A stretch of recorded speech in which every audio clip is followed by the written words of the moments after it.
નમસ્કાર, VTV ગુજરાતી.com પર તમારું સ્વાગત છે અને મારું નામ છે કરણ ચડોદરા. ગઈકાલે જે બજેટ બહાર પાડવામાં આવ્યું એ મધ્યમ વર્ગને ક્યાંક ને ક્યાંક શોક લાગે એવું જ હતું. કારણ કે જેવી રીતના બધી જાહેરાતો કરવામાં આવી, આમ તો મોટા ભાગની જાહેરાતો તો હતી, એ ખાસ કરીને આંધ્રપ્રદેશ અને બિહારને લગતી જ હોય એવું લાગી રહ્યું હતું. ગઈકાલે અમે જ્યારે સીએ સાથે વાત કરી ત્યારે પણ એમણે એ જ રીતનાની વાત કરી કે આ જે બજેટ છે એમાં મધ્યમ વર્ગને તો આમ કંઈ ખાસ દેખાઈ નથી રહ્યું. ત્યારે આ જ બધી વિષય ઉપર ચર્ચા કરવા માટે આપણી સાથે અત્યારે જગદીશ મહેતા સર જોડાઈ ચૂક્યા છે. જગદીશ મહેતા સર, સૌથી પહેલા તો VTV ગુજરાતી.com પર તમારું સ્વાગત છે. સૌથી પહેલી જ પ્રતિક્રિયા લઈશ કે આ બજેટને લઈને તમારું શું કહેવું છે?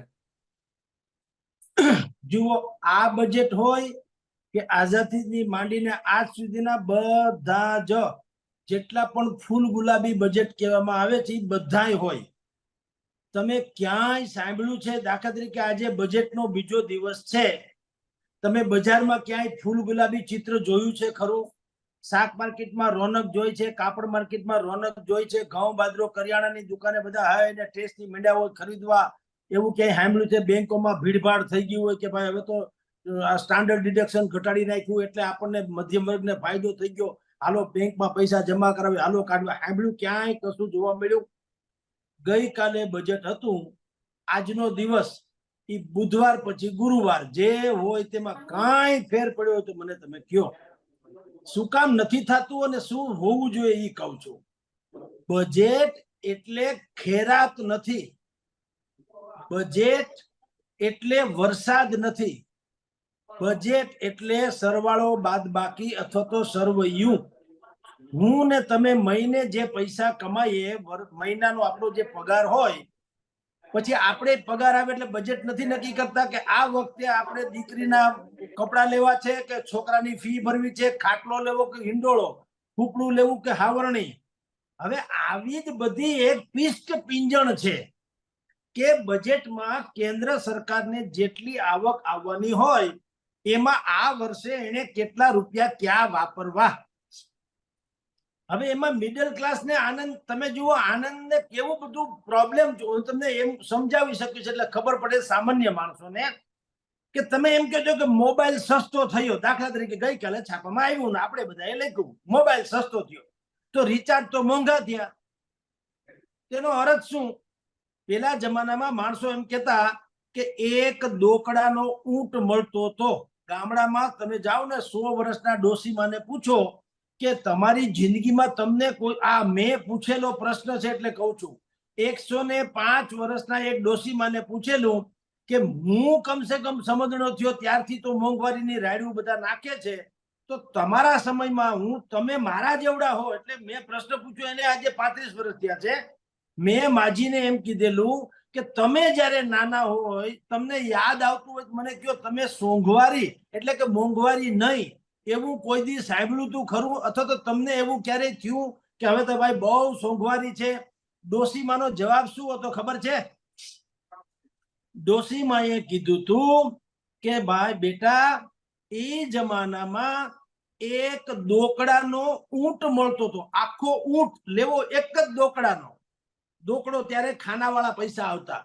એક દોકડાનો ઊંટ મળતો હતો, પણ સાચું કહું દીકરા, દોકડો કોઈ પાસે નતો. બોલો. અને તે દિવસે આ જ વાત હતી મોંઘવારી વાળી. તો સવાલ એટલો છે કે આપણે જે બજેટને કારણે, આ તો મીડિયા પરસેપ્શન જેવું છે, આપણે બધા કિલબિલાટ કરીએ છીએ, એને કારણે સમાજમાં પણ એક આખો માહોલ પેદા થાય છે કે બજેટ એટલે જાણે કાલે મારા ઘરે કોઈ ચાંદીના ઘૂઘરા ઘડાવી દેવાના હોય એવું. કાંઈ થતું નથી. આ કોના માટે છે તમને કહું. હાવ પાગલપણે આપણામાં નથી કે આપણે નિરાશાવાદી થઈ જઈએ, પણ આ કોને ફેર પડે? જેની આવક જરૂરિયાત કરતા વધુ છે, અને એવા કેટલાક સુપર રીચ પણ લોકો છે. જુઓ, જરૂરિયાત કરતા વધુ એટલે દાખલા તરીકે આપણે 5-7 લાખની આવક વર્ષે થતી હોય, એમાં આપણે જીવવા ટેવાયેલા છીએ, એમાં તાણી તોડીને આપણે 2 ટાણાનું ભેગું કરીએ. પણ જેની આવક 15-20 લાખ રૂપિયા છે દાખલા તરીકે, તો એના માટે થોડુંક બજેટમાં છે પ્રાવધાન, જે આપણે સ્ટાન્ડર્ડ ડિડક્શન ઘટાડ્યા કે આટલાથી આટલી આવક હોય તો આટલા ટકા જમા કરાવવાના સરકારને, આટલાથી આટલા હોય તો આટલા ટકા જમા કરાવવાના, વગેરે વગેરે. તો એવા લોકોને ઠીક છે, પણ એ તો કોને વાત કરું છું? જેને સરપ્લસ છે, જેની પાસે પૈસા સરપ્લસ છે, એના માટે આ બજેટ છે એ કાંઈક છે. પણ જેને બે છેડા ભેગા કરવા માટે માથાકૂટ છે એને કાંઈ ફેર પડતો નથી. તમને હું સાદી ભાષામાં આપણને જે સાંભળે છે એ બધા જ ને ઉદ્દેશીને હું કહું કે ગઈકાલે બજેટ હતું બુધવારે, તો મંગળવારે કરિયાણાની દુકાનેથી તમે જેણે માલ ખરીદી લીધો હોય, સાબુ, તેલ, ગોળ, ઘી, ચોખા, બાજરો, અનાજ, હળદર, મરચું જે લીધું હોય તે એનું બિલ એ લોકો અત્યારે એની પાસે રાખે. અને હવે ફૂલ ગુલાબી બજેટ તો આવી જ ગયું છે, બધે ઠેકાણે રાહતો નતા, પટારા ખોલી જ નાખ્યા છે. તો આપણને ત્યાં જાય તો એમ થવું જોઈએ ને કરિયાણાની દુકાને કે ભાઈ પ્રમ દિવસે જે બિલ મારે એમ કે 1500, 2000 કે 3-4 હજાર નું થયું હતું એ અત્યારે 2-2.5 આવી જવું જોઈએ ને કે ભાઈ 3-4 હજાર નું તું 2.5 પતી ગયું, 1500 નું હતું એ 1000 પહોંચી ગયું. તો 100% એમ કહેવાય કે ભાઈ બજેટની કઈક અસર થઈ છે. આ વેપારી પાસે શું હોય? હોઠ જાજા તો ઉત્તર, હોઠ સાજા તો ઉત્તર જાજા. તમે વેપારીને એમ પૂછો કે ભાઈ સરકારે આમાં આટલા મોબાઈલ સસ્તો કરવાની વાત કરી છે, તો મને તમે સસ્તો આપશો? તો એ શું જવાબ આપે તમને? આ તો અમારી પાસે જૂનો માલ છે એટલે એમાં કઈ સસ્તાનું લાગુ ન પડે. અત્યારે જે બજેટ આવ્યું છે એ જ્યારે અમલવારી થશે ત્યારે, હવે ત્યારે તમે એ લેવા જાવ તો એમાં પાછળ બીજું ભળી જાય કે ભાઈ રિચાર્જ મોંઘો થઈ ગયો, ફલાણા જે કેટલા ઇક્વિપમેન્ટ છે એ મોંઘા થઈ ગયા. તો બિરબલ ને અકબરે પૂછ્યું, આ બજેટ જેવા જ વાત છે, બિરબલ ને અકબરે પૂછ્યું કે આપણા રાજ્યમાં કાગડા કેટલા? એટલે એને કીધું કે ભાઈ 71,976 દાખલા તરીકે. તો હાજર જવાબી તો હતો જ, પણ ઓલા બિરબલ ને અકબર ને થયું કે આ તો બધું ખોટું બોલતા હોય તો, એટલે એને ક્રોસ ક્વેશ્ચન્સ કર્યો કે માની લો કે આનાથી વધારે નીકળે તો કે તો મહેમાન ના આવ્યા હોય, આપણે મહેમાન ના આવે ઈ હોય, અને ઓછા નીકળ્યા હોય તો કે તો બહારગામ ન ગયા હોય. આ એના જેવું છે. આ બજેટ જે છે, પાઘડીમાં માથું, માથામાં પાઘડી. કોઈ મધ્યમ વર્ગના ગરીબ માણસોને કાંઈ ફેર પડતું નથી. તમે જુઓ આપણી ત્યાં કેવી ઇકોનોમિકની સિસ્ટમ પણ તમે જુઓ આપણે ત્યાં કેવી છે. જે કાંઈ કામ નથી કરતા એને સરકાર મદદ કરે છે, અને જે લોકો કામ કરે એની પાસેથી ટેક્સ લે. બોલો આ કેવું કહેવાય કે તમે મહેનત કરીને કામ કરો છો, પૈસા કમાવો છો, લાવો ટેક્સ. પણ જેને કાંઈ કરવું જ નથી, હરામનું ખાવું છે અથવા તો મફત ખાવું છે, બેમાંથી એક, એને કાંઈ નહીં. મુકેશ અંબાણીને પૈસા ક્યાં નાખવા એની ચિંતા છે.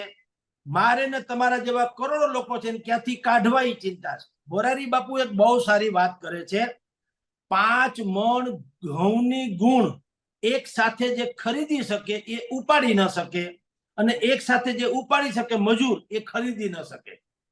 આ બેલેન્સ ઈશ્વરે કરેલું છે. તો સરકારે બજેટ કેવા બહાર પાડવા જોઈએ અને ટેક્સ કેવી રીતે ઉઘરાવવો જોઈએ. ગરીબ માણસો પાસે આપણે બધા ટેક્સ પેયર્સ જ છીએ. 5 રૂપિયાનો નાવાનો સાબુ આપણે 21 રૂપિયામાં કે 16 રૂપિયામાં લઈએ છીએ ટેક્સને કારણે. એટલે કોઈ જો એમ કહેતા હોય કે આપણે સીએ રાખીને નીલ ભરાવીએ છીએ, ટેક્સ નથી ભરતા, ખોટું. બધા ટેક્સેબલ જ છે, બધા ટેક્સ ભરે જ છે. સરકારની સ્થિતિ બરાબર નથી એટલે આ બજેટો એક જ દિવસ ફૂલ ગુલાબી રહે છે, બીજે દિવસે હતું એમને થઈ જાય. આજે તમામ મહાનગરપાલિકાના તમે સફાઈ કર્મીને પૂછો, આજે એનું આંદોલન છે, સાવરણા આપો, સાવરણા આપો, સાવરણા વગર અમારે સાફ કેમ કરવું? લે હાલે. એટલે ગઈકાલે બજેટ તો મહાસત્તાને 2047 ના રોડ મેપ નું ગણાવતા હતા. હાવડા નથી તમારી પાસે, તો મહાસત્તા હાવડા વગર થવાતું છે. એ હું બતાવું છું કે સ્થિતિમાં કોઈ ફેર પડતો નથી. ફેર પડે કોને? ધીરુભાઈ અંબાણી, મુકેશ અંબાણીને, ભાઈ અદાણીને, એવા જે મલ્ટી મિલિયન લોકો છે ને 1% આમથી આમ થાય તો જાજો ફેર પડે. કઈ રીતે? આપને કહી દઉં, સોનાના ઘરેણા જોખવાના જે ત્રાજવા હોય ને એ કાચની પેટીમાં રાખવામાં આવે. એને હવાની લહેરથી પણ લાગવી ન જોઈએ. તમે ખાલી એમ કરીને ફૂંક મારો તોય 5-10 હજારનો ફેર પડે, કારણ કે સોનું જોખવાની વાત છે. એમાં આમ ગમે તેમ ના હાલે, ઘઉં બાજરા જેવા ન હોય. એમ બજેટમાં આવા લોકો જે છે એને 1% જો આમથી આમ થાય તો એને અબજો કરોડો રૂપિયાનો ફેર પડતો હોય. મારે ને તમારે એ ભલા માણસ શેની વાતો? બજેટ કાંઈ મતલબ હોતો નથી. સરકારે તમારા મારા જેવા પાસેથી ટેક્સ કઈ રીતે લેવો જોઈએ જે રીતે ભમરા ફૂલમાંથી રસ ચૂસે, ફૂલ કરમાતું નથી, રસે મળી જાય છે, એવી રીતે લેવો જોઈએ ટેક્સ કે ફૂલ એમને રે, મુરઝાઈ ન જાય. ભમરો એમાંથી રસ ચૂસી લે તો ફૂલ કોઈ દી મુરઝાય નહીં. એમ સરકારે મારા તમારા જેવા અથવા તો આપણાથી પણ નીચે ગરીબ જેટલા બી હોય, હું તમને કહું છું, એ ગરીબ લોકો પાસેથી એવી રીતે ટેક્સ ઉઘરાવવો જોઈએ કે એ ફૂલ કરમાઈ ન જાય અને સરકાર જે છે ટેક્સ રૂપી રસ ચૂસી પણ શકે. હવે આ સિસ્ટમ છે નહીં. હું ને તમે હમણાં જાણીએ છીએ કે મુકેશભાઈ અંબાણીના દીકરાના લગ્ન હતા, દુનિયાભરનો ખર્ચો કર્યો, કોઈ હિસાબ બારો, કલ્પનાતીત. રાજાની પરીની જે આપણે વાર્તા સાંભળતા હતા એમાં આવી જહજલેલી તો આપણે જોઈ નથી. મહેંદી મૂકવાના 5 લાખ ને હાડી પહેરાવવાના 5 લાખ ને શેના ભાઈ આ ભક્કા છે. ઠીક છે, તમારી પાસે પૈસો છે, તમારો છે, પણ અમે હજારો વખત કહીએ છીએ કે રિફાઇનરીઝ તમારી છે, દરિયો તમારો નથી. દરિયો જામનગરનો છે, દરિયો ગુજરાતનો છે, દરિયો ભારતનો છે. અદાણી પાસે પૈસા છે તો અદાણીને કહેવાય કે પોર્ટ તમારું છે, કચ્છનું જરાય ના નથી. તો પોર્ટ તમારું છે, કચ્છ તમારું નથી. કચ્છ ગુજરાતનું છે, કચ્છ દેશનું છે. તો તમે આટલા પૈસા ઉઘરાવીને મહેંદી મુકાવો ને હાડિયુંના ઊંધા હમા કરવાનું, 500 કરોડનો નેકલેસ ને 900 કરોડનું ઢીકણું ને પૂછડું ને આ બધું તમારે કરવાની. એક તો તમારે અમથાય અરબોપતિ છે એટલે તમને કોઈ ભેટ આપે કે ના આપે કઈ ફેર ન પડે. હવે એને પાછા બોલિવૂડના લોકોએ 30 કરોડ રૂપિયાનો એમ કે ફ્લેટ આપ્યો. હવે એને શું ફેર પડે? એને પોતાનું 30,000 કરોડનું મકાન હોય એમાં 30 કરોડનું આપો તો ફેર ક્યાં પડતા હે? તો આ બધા જે આ પ્રકારના હું તમને કહું કાયદેસરનો એ ઇકોનોમિક આતંક છે, આતંક, ઇકોનોમી આતંક, એને નાથવો જોઈએ અને ગરીબ માણસોને બેલેન્સ કરાવડાવવું જોઈએ. એનું નામ બજેટ. એટલે અત્યારે તમારો જે પ્રશ્ન છે તે આ બજેટ થી કાંઈ નહીં, બસ એક દિવસ વયો ગયો. તમે આજના છાપા જુઓ, લ્યો, આવતીકાલના જોજો. એઝ યુઝ્યુઅલ જેમ રૂટીન હતું એમ જ વળી ખૂન, લૂંટ, ફલાણું ઢીકણું જે કઈ બજારમાં બનતું હોય. ફૂલ ગુલાબી બજેટનું કાંઈક તો હાળું થવું જોઈએ. કશું જ ક્યાં. એક સોનાના ભાવ ઘટ્યા હોવાનું કહે છે. મેં સોની બજારમાં ફોન કર્યો કે ભાઈ 4,000 રૂપિયા સોનાના ભાવ ઘટ્યા એવું છાપામાં આવ્યું છે કે તમે દોડો તાત્કાલિક, કારણ કે ઇમ્પોર્ટ ડ્યુટી જે સરકારે ઘટાડી દીધી તો 4,000 ઘટી ગયા. એને કીધું સાહેબ ના રે ના, અમારી પાસે જૂનો સ્ટોક છે ને, એ તમે જે કહો છો ને એ નવી અમે હવે જયારે આયાત કરીએ ને ત્યારની વાત છે. આ તો અમે જૂની આયાત, હવે એનું શું કરી લેવું? મેં ઓલા કાગડા વાળી વાત કરી ને, 12 ગામ ગયા કા મહેમાન થયા. એટલે કોઈ દિવસ પ્રજા જેમ હું ને તમે એટલે કે કોમન મેન જે છે એને મારી દ્રષ્ટિએ તો બજેટ થી કોઈ ફાયદો નથી. બજેટ ખાલી સર્વૈયું છે. હવે આજે સંસદ જ્યારે સત્રની શરૂઆત થઈ ત્યારે રાજ્યસભામાં અને ખાસ કરીને જો રાહુલ ગાંધીની વાત કરીએ આપણે ખાસ કરીને, તો જેવી રીતના હોબાળો મચાવવામાં આવ્યો, જે રીતનાનું રાજ્યસભામાં જે રીતના હોબાળો મચાવવામાં આવ્યો અને એમ કહેવામાં આવ્યું કે આ માત્ર ને માત્ર આંધ્રપ્રદેશ અને બિહાર માટેનું બજેટ હતું, એને એબી બજેટ કહી રહ્યા છે આ લોકો. ઠીક છે, તો હવે કદાચ આવતીકાલે કદાચ કોંગ્રેસની સરકાર આવે અને ગઠબંધન વાળી સરકાર આવે તો તમને નથી લાગતું કે આ જ સિચ્યુએશન કોંગ્રેસ સાથે પણ થઈ શકવાની હતી? અત્યારે જે રીતનાનું કોંગ્રેસ આક્ષેપ લગાવી રહ્યું છે કે આંધ્રપ્રદેશ ને બિહાર માટેનું જ છે બજેટ, તો હવે ગઈકાલે અથવા તો આવતીકાલે જ્યારે પણ હવે સરકાર બનાવે છે અગર, તો પણ આ જ રીતનાની સિસ્ટમ હશે. શું કહેશો? જો આ દેશને જો સુખી થવું હોય ને તો લોકતંત્રની વ્યાખ્યા ચેન્જ કરવી પડે એમ છે. આપણે કહેવાય લોકતંત્ર, પણ આપણે ત્યાં પદ્ધતિ છે નેતાતંત્ર, સત્તાતંત્ર, પક્ષતંત્ર. આવી તો પદ્ધતિ છે. કહેવાનું જ છે લોકતંત્ર. મારી કે તમારી મરજી ચાલે છે ખરી કે ભાઈ પેટ્રોલના ભાવ છે તમે જીએસટી માં લઈ લો એટલે અમને 30 રૂપિયા ઘટી જાય? આપણે લોકો છીએ ને, આપણે જ ચૂંટીને મોકલ્યા છે આપણી ત્રેવડ. આપણું કોઈ સાંભળે છે? કોઈ સાંભળતું નથી. તો શેનું લોકતંત્ર? લોકતંત્રનું ગુજરાતી તો એવું હોવું છે ને કે લોકો માટે, લોકો દ્વારા, લોકોનું રાજ્ય. તો ક્યાં શાસન એવું? હવે તમે, તમારો પ્રશ્ન છે. આજે રાહુલ ગાંધીએ કીધું કે આ તો ટેકાના ભાવ આપ્યા ચંદ્રાબાબુ નાયડુને અને નીતિશ કુમારને. 100% સાચી વાત છે. પણ આ કઈ નરેન્દ્ર મોદીએ બોણી નથી કરી. જે દિવસે કોંગ્રેસની સરકાર હતી ત્યારે એને પણ આ જ ધંધા કરેલા અને બધા આ જ ધંધા કરે છે. કોઈ કરતા કોઈ માણસ ન્યુટ્રલ નથી. ન્યુટ્રલ તો કોણ રહી શકે સાહેબ? ફિનલેન્ડના વડાપ્રધાન હમણાં રાજીનામું આપ્યું, છાપામાં આવ્યું હતું. રાજીનામું આપ્યું એટલે એ સાયકલ ઉપર બેહીને વયા ગયા. જે ટ્રસ્ટીશીપ થી માને પોતાને વડાપ્રધાન જેવો વડાપ્રધાન. આની પહેલા પણ નેધરલેન્ડ કે એવા કોઈ એક દેશના વડાપ્રધાન, નામ હું દેશનું નામ ભૂલી ગયો, પણ એ વડાપ્રધાને ત્યાંની સંસદમાં કીધું કે ભાઈ મને તમે વડાપ્રધાન બનાવ્યા, પણ મારો વડાપ્રધાન તરીકેનો જે પગાર છે એ પગાર કરતા હું જે સ્કૂલમાં પ્રોફેસરની નોકરી કરતો હતો એ સ્કૂલમાંથી મને કેણ આવ્યું છે પાછું, અને આપણા પીએમ ના એટલે કે વડાપ્રધાનના પગાર કરતા વધુ ઓફર મને કરવામાં આવી છે, અને એ ઓફર મારે માન્ય રાખવી પડે. એનું કારણ એ છે કે મારી દીકરીને મારે ટ્યુશનની ફી ભરવી પડે એમ છે. એ વડાપ્રધાનના પગારમાંથી પૂરું નથી થતું. તમે કલ્પના કરો સાહેબ, આને કહેવાય પ્રધાન સેવક. કે તમારે પગારથી, તમે વડાપ્રધાનની વાત કરું છું, આપણે અહીંયા તો જિલ્લા તાલુકા પંચાયતના પ્રમુખ હોય તો 500-700 કરોડના માલિક હોય. આ તો વડાપ્રધાનની વાત કરું કે ભાઈ, અને એને કીધું કે મારે અહીંયા પ્રોફેસરી કરવા જવું પડે એમ છે, એટલે મહેરબાની કરીને મને આ જવાબદારીમાંથી મુક્ત કરો, વડાપ્રધાનની જવાબદારીમાંથી. બીજા કોઈ સંભાળો એટલે હું મારી છોકરીની ફી ભરી શકું. તમે કલ્પના કરો, આપણે જે ફોરેનર્સને એમ માનીએ છીએ કે હાવ ઉઘાડા છે, દારૂ પીવે છે, કોઈ જાતની માન્યતા નથી, આપણે 33 કરોડ તો દેવતા છે. આપણે 140 કરોડ નરેન્દ્ર મોદી કીધા કરે છે, પણ 140 કરોડ જે છે ને આપણું બજેટ છે ને, એમાં 33 કરોડ દેવતાનો ઉમેરો તો ખબર પડે કે આપણે કેટલા છીએ. 1.2 આપણે એમાં 33 કરોડ ઉમેરવાની જરૂર છે. 140 પ્લસ 33, અને આ તો રેકોર્ડ, આ તો ગણમાન્ય નેતાઓની 33 કરોડની વાત કરું છું. બીજા બધા જે છે એ તો જુદા સમજી લ્યો, અનરજિસ્ટર્ડ, જેને આપણી ભાષામાં કહીએ તો. બાકી આ તો રજિસ્ટર્ડ ભગવાન હતું. તો 33 કરોડમાં તમે માનશો કે ભગવાન શું કરે? હું તમને કહું, મંગળા આરતીથી માંડીને શયન આરતી સુધી આપણે એને સવારે દાંતણે ધરીએ, બપોરના રાજભોગ કરીએ, પછી એને આપણે વાઘા પહેરાવીએ, પછી હાનની સંધ્યા આરતીમાં એ ફૂલ ગુલાબે તૈયાર કરીએ, અને રાતના એની શયન આરતીમાં. ટૂંકમાં આટલા ભગવાન જે છે એનું આપણે, અને કેટલા કરોડો રૂપિયા છે ને એના વાઘા. કઈ મારા તમારા જેવા તો નથી, તમે ટી શર્ટ પહેરીને બેઠા, હું શર્ટ પહેરીને બેઠો, એવું તો કોઈ દી બાલાજી આપણે જોયા નથી. બાલાજીને વાઘાઈ કરોડો રૂપિયાના હોય, કૃષ્ણ ભગવાનના કે સ્વામિનારાયણ સંપ્રદાયના મંદિરો આપણે જોયા છે, લાખો કરોડો રૂપિયાના વાઘા હોય, મુગટ હોય, સોનાના, આમ તેમ વગેરે વગેરે. તો 140 કરોડની જનતાનું બજેટ છે, એમાં આપણે એ ભૂલી જઈએ છીએ કે 33 કરોડ તો બીજા દેવતા છે, દેવી દેવતાઓ. અને એ તો આપણે હિન્દુની વાત કરું, પછી મુસ્લિમ સમાજમાં પણ આવું છે, બીજા ઇતર ઈસુ સમાજમાં પણ આવું છે. જેટલું હોય એટલું. કહેવાનું તાત્પર્ય દોસ્ત એ છે કે આપણે જે બજેટ કરીએ છીએ એ નેતાઓ દ્વારા એની સત્તાને અનુરૂપ કરવામાં આવતું બજેટ છે. એમાં પ્રજાનો કોઈ રોલ નથી. પ્રજાને કા સહન કરવાનું અને કા ખાલી ગલગલિયા કરવાના. તમે જુઓ અત્યારે જે આવક ઉપર સ્ટાન્ડર્ડ ડિડક્શન ઘટાડ્યું, અને 3 થી 5 હોય તો આટલા લાખ ટકા હતા, અને 6 થી 7 આવા હતા, જે 2-3 ફેરફારના કોષ્ટક દરેક છાપામાં આવ્યા છે.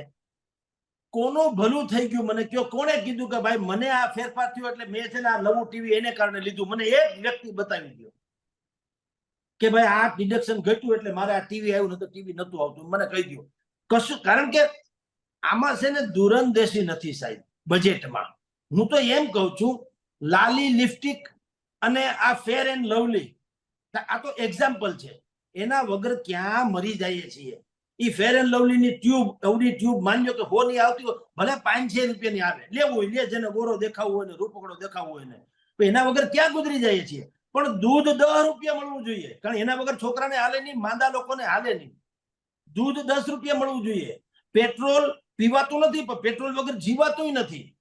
તો પેટ્રોલ તમને 30, 40, 50, 60 રૂપિયામાં મળવું જોઈએ. શું કામ? કારણ કે એના વગર હાલે એમ નથી. તો તમે એમાં જીએસટી નથી બધું દાખલ કરીને ડિંડક કરો છો. અત્યારે આપણે હોને આળે ગાળે રમીએ છીએ પેટ્રોલમાં. તો શેના બજેટ ફૂલ ગુલાબી મને કયો? જો ઘઉંનો ભાવ ઘટતો નથી, રોટી કપડા મકાનમાં કાંઈ ઘટતું નથી, જે જીવન જરૂરિયાતની વસ્તુમાં કાંઈ ઘટતું નથી, શિક્ષણની ફીમાં કાંઈ ઘટતું નથી, લાઇટનું બિલ ઘટતું નથી, ભાડા ભથ્થા ઘટતા નથી, બસમાં ભાવ એનો ઈ છે. શેનો ફૂલ ગુલાબી? એટલે રાહુલ ગાંધી આજે કહે છે કે આ ચંદ્રબાબુ નાયડુ ને નીતિશ કુમાર માટે કર્યું. કોંગ્રેસનું શાસન અત્યારે ઈ પણ આજ કરતી હતી, બધા દબાવતા હતા. ત્યાં તો રેલવેનું અલગ હતું. તમે જુઓ, રેલવેમાં જે મંત્રી રેલવે મંત્રી હતા, એના રાજ્યમાં જલ્દી છુક છુક ગાડી હલાવ્યા કરતા હતા. આપણે બધા રાહુલ, આપણે ભાઈ મમતા બેનર્જી અને એની અગાઉના લાલુ યાદવ સુધીના સાક્ષી છીએ કે ત્યારે જે રાજ્યમાં પોતે હોય ત્યાં બધું એ હણગાર્યા કરે, ત્યાં ગાડીઓ દોડાવ્યા કરતા. એટલે આ બજેટ છે, મેં કીધું તેમ લોકોનું કે કેન્દ્રીય બજેટ છે નહીં, કેન્દ્ર સરકાર દ્વારા સરકાર માટે, સરકારી વ્યવસ્થા માટે કરવામાં આવતું બજેટ છે. એકબીજાના આક્ષેપ કરે, થૂકાથૂકી કરે, અને પછી પાછા છૂટા પડે. સંસદમાં તમે વિચાર કરો, સંસદ ઓલું સત્ર સત્યાનાશ થઈ ગયેલું, આમને આમ હોબાળામાં. આજે પણ આ વખતે પણ એવું જ થઈ રહ્યું છે. તમારા હોબાળાથી કઈ પાવલું ઘટે છે ખરું? એના કરતા નીતિ નિયમ પ્રમાણે કામ કરો તો કે ભાઈ વિપક્ષનો કોઈ જો ધારો કે અધિકાર હોય તો એ કહી દે કે સાહેબ બજેટમાં ફેરફાર કરો, અમારે કઈ સાંભળવું નથી. પ્રજામાં અમે છીએ 236 બેઠક સાથે, લોકો અમને પણ ચૂંટ્યા છે, સરકારમાં નથી જુદી વાત છે, પણ વિપક્ષ અહીંયા સુધી બેસાડ્યા તો અમે કઈ ધોળા બગલા જેવા થઈને આવીએ, બે જબા હિરાવીએ એટલે સંસદ સભ્ય થોડા થઈ જઈએ? અમે લોકોના કરોડો લોકોના પ્રતિનિધિ છીએ, એટલે અમે એમ કહીએ છીએ ફલાણી વસ્તુ ના પાડી દે, કેમ નથી કરી શકતા? તો કોઈનું કઈ હાલતું તો છે નહીં, નથી વિપક્ષનું હાલતું, નથી મેં ને તમે જેને મત આપીને જીતાડ્યા એનું હાલતું, ટૂંકમાં કોઈનું કઈ હાલતું નથી. તો હાલતું નથી તો શેનું બજેટ? જે આવે એ સહન કરવાનું આવે. એટલે આજે રાહુલ ગાંધી આક્ષેપ કરશે, કાલે આ લોકો આક્ષેપ કરશે. તમે કલ્પના કરો, બધું ઇધર ઉધર થયા કરે છે. સામાન્ય પ્રજાને તો કામો તો પામો ને તો ભૂખે મરો, આ જ હાલત છે ભાઈ. અત્યારની જે સરકાર છે એટલે કે મોદી સરકાર છે એમાં બે વસ્તુની ખામી છે. અત્યારે સૌથી વધારે જો એને નડતું હોય તો બેરોજગારી, અને બીજું છે ગરીબી. ઠીક છે, આમાં એને હંમેશાથી રાજનીતિનો સામનો કરવો પણ પડ્યો છે. હવે બેરોજગારીને લઈને જે રીતના હવે એમ કહેવામાં આવી રહ્યું છે કે 1 કરોડ લોકોને ઇન્ટર્નશીપમાં ભાગ લેવામાં આવશે અને એની સાથે સાથે 5,000 દર મહિને પણ આપવામાં આવશે. હવે આને લઈને તમે શું કહેશો? કેવી રીતના જોવો છો? આનાથી રોજગારી વધશે ખરા આગળના સમયમાં? હા, 5 નહીં 15,000 રૂપિયા કીધા પેલો પગાર ઇન્ટર્નશીપ નો. કે કોઈ પણ ખાનગી કંપની, એને 500 કંપની અત્યારે એ લોકોએ ચિહ્નિત કરી છે કે આ 500 કંપની અત્યારે દાખલા તરીકે એમ, અને એમાં 1 કરોડ લોકોને દાખલા તરીકે એમ કે અમે લોકોએ ઇન્ટર્નશીપ માટે મોકલશું યુવાનોને, કારણ કે યુવાનોમાં જે કઈ સ્કિલ હોય તે કંપનીની જે જરૂરિયાત હોય તે બેનો મેળાપ થાય. પરંતુ એ મેળાપ વચ્ચે પણ આ લોકોએ તો એટલું નક્કી કરવું જોઈએ ને કે ભાઈ કંપનીને જરૂર છે કે કેમ. તો કંપની શું કહે છે કે ભાઈ અમે અમારા ખર્ચે કોઈને ઇન્ટર્નશીપ કરવા દેવા માંગતા નથી. અમારી ઈચ્છા એવી છે કે અમને તૈયાર બેઠે સ્કિલ્ડ બેઝ યુવાનો જ મળે. તો સરકારે એમ કીધું છે કે ભાઈ અમે એનો જ ઈલાજ કરીએ છીએ. ઈલાજ શું છે કે ભાઈ તમે ઇન્ટર્નશીપના પૈસા અમારી પાસેથી લ્યો, પણ અમે તમને જે મોકલીએ છીએ લોકોને, તમે એને ટ્રેનિંગ આપીને તૈયાર કરો. તમને સારા લાગે તો રાખજો, પણ તમારી એટલે કે કંપની ઉપર કોઈ બર્ડન રહેશે નહીં, અમે એનો પગાર ચૂકવશું. આવી એને જાહેરાત કરી. એ સારામાં સારી જાહેરાત તો છે જ. પહેલી વખત આવી જાહેરાત કરવામાં આવી છે, અને રોજગારીને લગતો સારામાં સારો પહેલી વખત તો એમાં 2 આયામ છે. એક તો આ ઇન્ટર્નશીપ વાળો રોકડી વાત કરી, પણ પહેલી ને સારી વાત છે. બીજી એક વાત એમાં એની ભીતરની વાત જે છે ને એ સમજવા જેવી છે, અને એ અતિ ઉત્તમ પણ છે. સરકાર એમ કરીને યુવાનોને ખાનગી ક્ષેત્રમાં પ્રત્યે પર આકર્ષિત કરવા જઈ રહી છે કે ભાઈ સરકારી જ હોય એને નોકરી કહેવાય એવું નથી. અત્યારે એક માનસિકતા શું છે, દરેક લોકો ભણી ગણી લે એટલે એ પછી છે ને અધિકારપૂર્વક કહેવા માંગે મને સરકારી નોકરી, કારણ કે પદ ખાલી છે તો અમને એમ કે ભરી દો. તો ભાઈ ધરાર ધણી થોડું થવાય ક્યાંય. તમને જરૂર પડશે તો ભરી દે, એમાં કોઈ ના નથી, પણ ગોર બાપા લગ્ન કરાવી દે, તમારા ઘર થોડા હલાવી દે. એમ તમને ભણાવી દીધા, તમારા લેવલ પ્રમાણે તમે ભણ્યા, તમારામાં જે આવડત કૌશલ હોય તે. હવે તમે કૌશલ હોય તો એ કૌશલ પ્રમાણે લ્યો, સરકાર કરતા વધુ પગાર મળે જો આવડત હોય તો. તમે ને હું બધા જાણીએ જે મોટી મોટી યુનિવર્સિટીઝ હોય છે, જેમ કે અમદાવાદની નિરમા યુનિવર્સિટી, રિલાયન્સ ઇન્ડસ્ટ્રીઝ પણ છે, ધીરુભાઈ અંબાણી યુનિવર્સિટી ગાંધીનગરમાં. ત્યાં કોલેજ, ત્યાં કેમ્પસમાં જે લોકો આવે છે કંપની વાળા, અને એ ડીલ કરે છે યુવાનોના સ્કેલ બીજ ઉપર. ત્યાંથી જ એના પેકેજ નક્કી થાય છે, 1.25 કરોડ 1.5 કરોડ. આપણે છાપામાં વાંચીએ છીએ. અમારે ત્યાં અહીંયા મારવાડી યુનિવર્સિટી, આરકે યુનિવર્સિટી, આત્મીય યુનિવર્સિટી, એવી કેટલી યુનિવર્સિટી છે ત્યાં કેમ્પસમાં જ આવીને કંપની વાળા પોતે એ છોકરાઓની ટેલેન્ટ પ્રમાણે એને અહીંથી હાયર કરે છે, અને 1.5-2 કરોડના જેવા જેની આવડત એ પ્રમાણે એ નક્કી કરે છે. તો સરકારે આ વખતે જે ખેલ નાખ્યો અથવા તો બુદ્ધિ વાપરી એ છે કે એવા સ્કિલ્ડ બેઝ યુવાનોને એમ કહેવા માંગે છે કે ભાઈ સરકારી જ હોય એને નોકરી ન કહેવાય. ઠીક છે, તમારી અપેક્ષા હોય, કારણ કે સરકારીમાં શું છે, સિક્યોરિટી 2 પ્રકારની. સરકારી નોકરી હોય ને કોઈ દીકરી દેવામાં આંધળો હોય એવી રીતે દઈ દેવામાં, એમાં એને સમજે કે આમાં કઈ વાંધો નથી, કારણ કે સરકારી જમાઈ થઈ ગયા. પેલા તો આપણા જમાઈ, પછી પેલા સરકારી જમાઈ, એને કોઈ કાઢી શકે નહીં મોટા ભાગે, બહુ મોટું કૌભાંડ ન થાય તો, બાકી એને કોઈ કાઢી તો શકતા નથી. એટલે એક તો એ સિક્યોરિટી છે, અને બીજું કે ભાઈ આજીવન કે પછી પેન્શન વગેરે મળે, આ છે તે છે આમ. હવે એવી વ્યવસ્થાને કારણે લોકો આકર્ષાય છે સરકારી તરફ. એને કારણે શું થાય છે એ બંધ પોકારે છે, દિવસોના વર્ષોના વર્ષો સુધી એક પછી એક એક્ઝામ આપ્યા કરે છે, પેપર ફૂટે છે અને વર્ષો વીતી જાય છે, પછી આક્રોશની જગ્યાએ બધું આંદોલન જેવું થઈ જાય છે. એના કરતા સરકારે શું કીધું, ખાનગી કંપનીઓને કીધું ભાઈ પગાર અમે આપશું, એટલે તમારી ઉપર કોઈ ભારણ નથી. પણ આ જે યંગસ્ટર્સ જે છે, સ્કિલ્ડ બેઝ યંગસ્ટર છે, એને તમે નોકરીમાં રાખવાની કોશિશ કરો. તમને સારું હોય તો રાખજો, તો સારું હોય તો કોણ ન રાખે? આખી રિલાયન્સ ઇન્ડસ્ટ્રીઝ છે, ખાનગી જ છે ને, એ ક્યાં સરકારી છે? અદાણી છે ગ્રુપ આખું ખાનગી જ છે, ક્યાં સરકારી છે? હું તો નાના એક્ઝામ્પલ આપું. તમારે અમદાવાદમાં મહેતા સ્વીટ્સ છે, સિવિલ હોસ્પિટલ પાસે, કે અમારા અહીં ગોરધનભાઈ ચેવડા વાળા છે, હાલો ની, તો એમાંય 500 લોકો કામ કરે છે, એની અનેકો બ્રાન્ચ છે એમાં. તો એ બધા બ્રાન્ચમાં કામ હજારો લોકો કરે જ છે, નાના મોટા. તો સરકારે બે વસ્તુ, અત્યારે એક ડગલું આગળ વધી છે સરકાર, હજી એક બીજું બાકી છે. અત્યારે આગળ વધી શું છે કે ભાઈ ઇન્ટર્નશીપના પૈસા અમે આપશું, યુવાનોને કીધું તમે ત્યાં નોકરીએ જાઓ એટલે માથાકૂટ મટે. એક તો તમારો એટલો ધસારો ઓછો થાય, અને કોકને પછી હાવ મેળ પડતો હોય તેને સરકારીમાં મળવાનો વાંધો નહીં, કારણ કે સરકાર પાસે એટલા બધા પદ ન હોય. જેટલા વ્યક્તિઓ 140 કરોડ લોકો છે, એમાંથી માની લો કે 60% લોકો નોકરીને લાયક હોય, સરકારે કે તો ભૂખ્યા મરે સરકાર પણ. એટલે સરકારે આ એક રસ્તો કાઢ્યો, પણ હજી બીજો એક રસ્તો કાઢવાની જરૂર છે. આમ રેકોર્ડ ઉપર છે, શું છે, 10 થી વધુ લોકો હોય એને પીએફ બીએફ આપવા, લઘુત્તમ વેતન આપવું, વગેરે વગેરે. પણ એ બધું કાગળ ઉપર છે, બધા ઉલ્લુ બનાવે છે. શેઠિયાઓ છે ઓછી માયા નથી હોતા. એ દરેક શું કરે છે, હા એ કોન્ટ્રાક્ટ બેઝ ઉપર બધું આપી દે છે કે અમારી ત્યાં વાઉચર ઉપર કોઈ નહીં, એટલે રજીસ્ટર્ડ હું કર્મચારી હોવો જ નહીં. મારો બોસ કોણ? મારો કોન્ટ્રાક્ટર. એ કોન્ટ્રાક્ટર મને હંગામી ધોરણે રાખે એટલે ગમે ત્યારે કાઢી મૂકે, એટલે પીએફ બીએફ નો લોચો નહીં, વગેરે વગેરે. હવે ઈ શું કામ છે? કારણ કે કોઈ કંપની ખાનગી કોઈ પણ માણસને વર્ગ, ધર્મ, કર્મ કે પ્રદેશ કે એના આધારે જિંદગીમાં રાખવા તૈયાર જ નથી, કારણ કે એને પોસાય નહીં. એને તો એક મુદ્દાનો કાર્યક્રમ છે કે દોવા દે દૂધણી ગાયને રાખે, વહુ પીધેલી ગાયને કોઈ રાખે નહીં. એ સ્વાભાવિક છે. સરકારમાં એક છૂટ એને આપવી જોઈએ કે એક તો તમારે વેતન લાગુ કરવાના, પીએફ બીએફ જે તમારે 10 થી વધુ એને બધા ધારાધોરણો સરકારી પ્રમાણે લાગુ પાડવા જ જોઈએ, ફરજિયાત. તો અત્યારે છે પણ કોઈ કરતું નથી, તો એ એક કરાવવું જોઈએ. ને બીજું, ખાનગી કંપનીને એટલી છૂટ આપવી જોઈએ કે તમે ગમે તે કર્મચારીને તમારી ઈચ્છા પ્રમાણે, તમને એમ લાગે કે નકામો છે અથવા તો નથી રાખવો, કાઢી શકશો. એનો કોઈ કેસ કબાડા અમારી ઉપર કરશે તો નહીં આલીએ, તો મેળ પડે. કારણ શું છે કે કંપનીઓને સિક્યુરિટી જોતી હોય ને.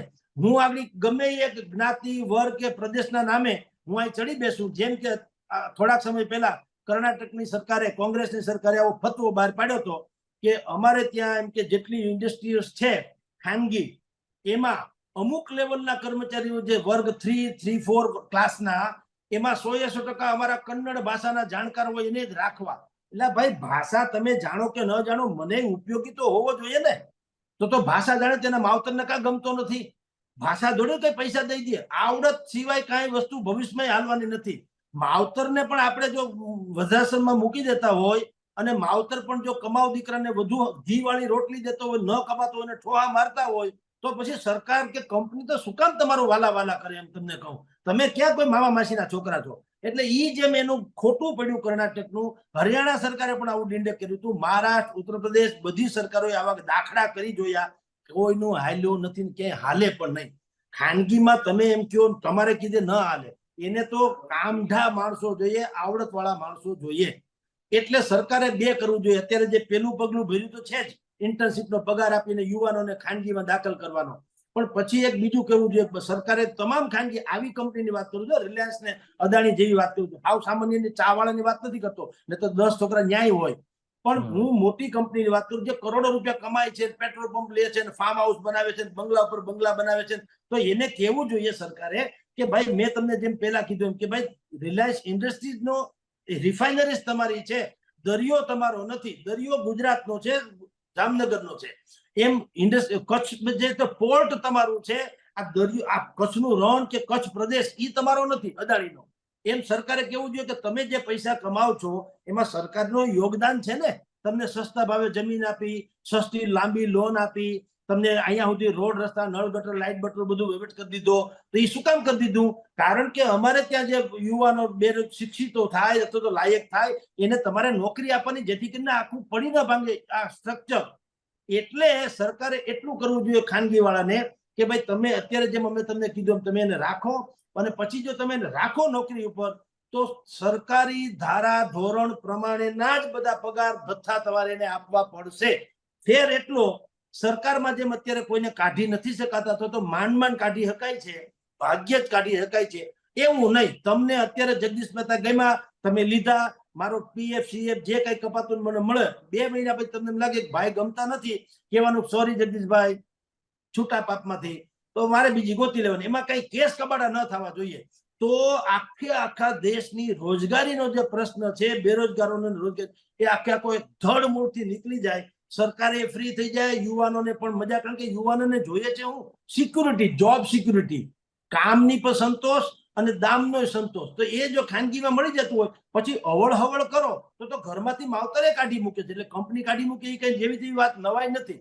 તો પણ જો તમે કામઢા હો, તમે સારા કામ કરતા હોય, તમે, આપણે જાણીએ છીએ ને, તમે જે ઇન્સ્ટિટ્યૂટમાં કામ કરો છો, હું કરું છું, મારે તે સારા છે અને અમે ગમે એમ કરીને સાચવીએ છીએ ને, નથી અને બુદ્ધિપૂર્વક કાઢી મૂકીએ છીએ. એમ કંપનીમાં સરકાર જો આવું કરે તો આખો રોજગારીનો પ્રશ્ન ઉભો થઈ જાય. અને આજે રાહુલ ગાંધી અત્યારે સરકારને કહે છે કે તમે બિહારને, આંધ્રપ્રદેશને સાંભળ્યું, એમ કાલ સવારે કોંગ્રેસની સરકાર, ભાજપ વાળા કહેતા. આ ટૂંકમાં આપણે બધાય, આખું ભારત, આપણે રાજકારણી કેન્દ્રિત થઈ ગયા છે ને, એ બહુ ખોટું છે. કે ભાઈ લોકતંત્ર અમારું છે, તમે અમને પૂછો, અમારા ટેક્સના પૈસા તમારે ક્યાં દેવા, એ અમને પૂછો તો ખરા. પૈસા તો અમારા છે, તમારા ક્યાં છે? તમે તો ટ્રસ્ટી છો, તમે તો હાંડ થઈ ગયા. તમારી ઈચ્છા પડે એમ તમે મીંડા વાપરવા. ભાઈ તમારી ક્યાં પેઢી છે? પૈસા અમારા ટેક્સના છે, તમને પૂછો, એ તો થતું નથી. એટલે લોકતંત્રની પરિભાષા બદલાવી પડે એમ છે, અને સરકારે આ અભિગમે બદલાવવો પડે એમ છે. મેં આપને જે ખાનગી કંપની વાળો કીધો તે, તો ઘણા મોટો બજેટની કઈ રાહ ન જુઓ, દેશ આખો સુખી થાય. હા, ઇન શોર્ટ, હવે ભાજપને સમજવાની જરૂર છે અને બીજી બાજુ કોંગ્રેસને પણ હવે સમજવું પડશે. જગદીશભાઈ, અમારી સાથે જોડાવા બદલ આપનો ખૂબ ખૂબ આભાર. આ હતા જગદીશ મહેતા સર, જેમણે આપણને સમજાવ્યું કે એકચ્યુઅલી બજેટ જે છે એ મધ્યમ વર્ગને લગતું તો છે જ નહીં, પરંતુ બીજી બાજુ એમને જે રાહુલ ગાંધીને પણ, એટલે કે કોંગ્રેસને પણ કીધું કે અગર તમે એમની જગ્યાએ હોત, એટલે કે ભાજપની જગ્યાએ હોત, તો કદાચ તમે પણ આ જ કર્યું હોત. પરંતુ આ બાબતને લઈને તમારું શું કહેવું છે, અમને કોમેન્ટ કરીને ચોક્કસથી કહેજો. વિડીયો થકી જો તમને કોઈ ઇન્ફોર્મેશન મળી હોય તો વિડીયોને લાઈક અને શેર જરૂરથી કરજો. તથા આવા જ ઇન્ફોર્મેટિવ વિડીયોઝ માટે VTV Gujarati.com સાથે જોડાયેલા રહેજો.